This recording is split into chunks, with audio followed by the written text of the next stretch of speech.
Hi, Ruben. Obviously, Chido Obi's not been able to travel. He wasn't included in the squad. What was the club's thinking behind making that decision at the time? It's a different context. In that moment, Rasmus and Josh was playing in the same position. So we tried to manage all the things, even the expectations of the kids. So was that the context was completely different, and we chose different players. Jack Fletcher was added to the squad. Why hasn't he travelled out here? Sorry?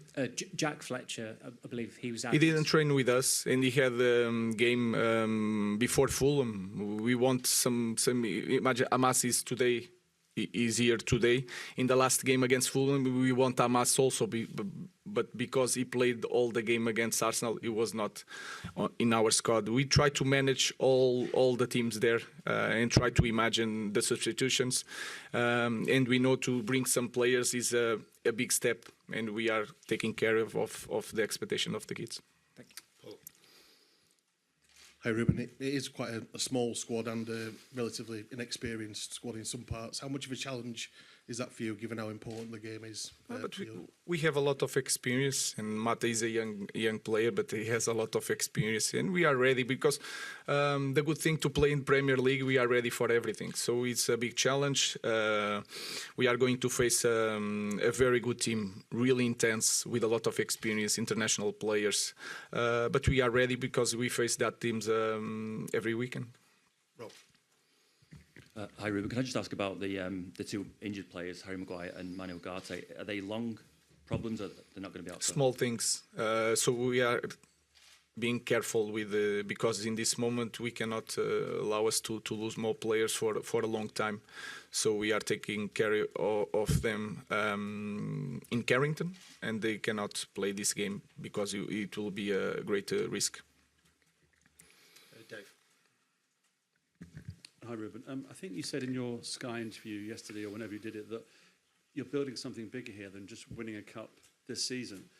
But surely the here and now, this competition, is vital for the future of the club, not least in terms of the financial aspect of it. It's worth up to maybe £100 million for the club if you go all the way and win this competition and get a Champions League place, but also in terms of attracting the very best players next season. So in that context, do you kind of understand or accept that it's so important for the club to win this competition? That is clear.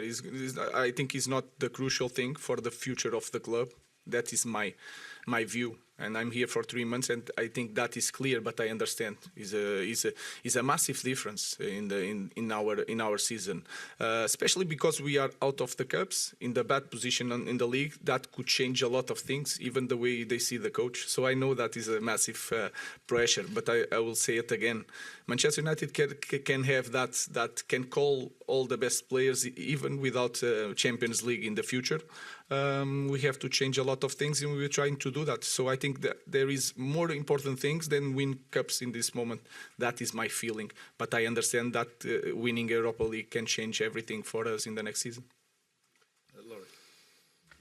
Hi Ruben, I know you've sort of addressed this, but was there any temptation to bring some of the academy players with you just in case you might need them in a match like this, or you just don't think that they're ready for this kind of occasion? Again, I'm trying to, when I put the squad, I see the players that I have that train with us, and then I imagine the substitutions. That's why sometimes I call it 1 or 2, and then I'm trying to see if they train with us, and then I trying to see if they come here to play or to be on the bench for you guys to be like seeing a lot of youth. I'm trying to manage everything. I know that is a big step for them, and I'm trying to cope with everything. So when I do my squad, I trying to think in every aspect of the formation of a kid, our squad, and not what is going to look like really well with the fans and the media.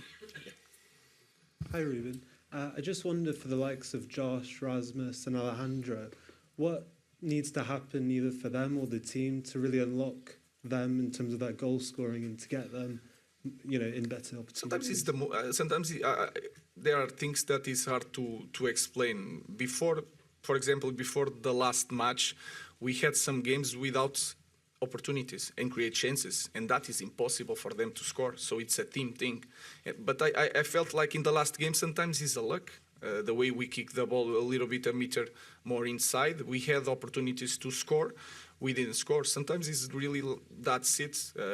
One thing is to create situations. We created in the last game, but in certain moments we need a little bit luck to score one, and then when you score one, you take out of the big pressure and you score 2 or 3 in the next games. Matthijs, can I just ask you as well, how are you settling into life in Manchester, and how do you compare kind of the scrutiny and the pressure on the club and yourself compared to clubs you've been at, like Bayern Munich?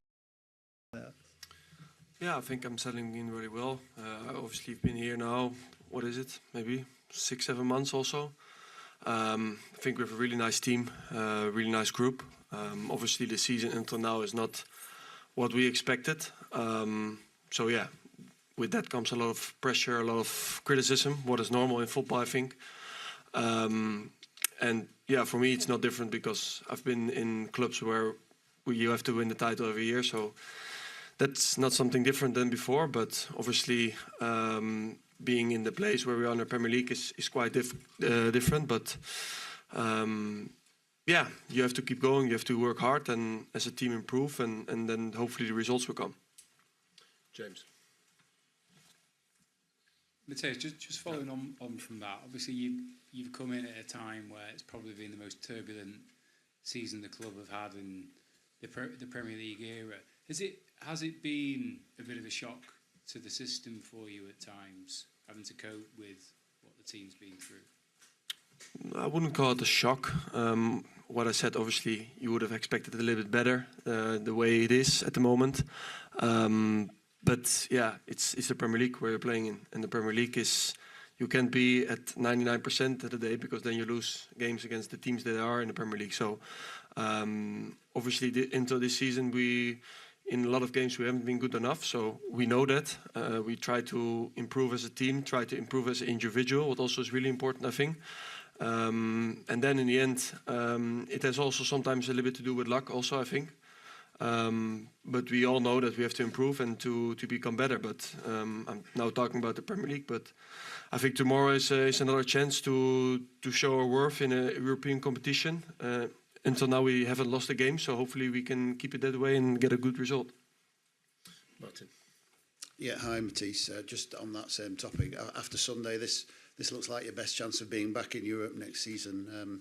How important is that for the players to have European football? Yeah, that's obviously that's the consequence. If you win the tournament, that's what you refer to. I think you go to the Champions League, but I think that's not our main goal at the moment. Our main goal is to win the game tomorrow, to get a good result. Watching it step by step, game after game.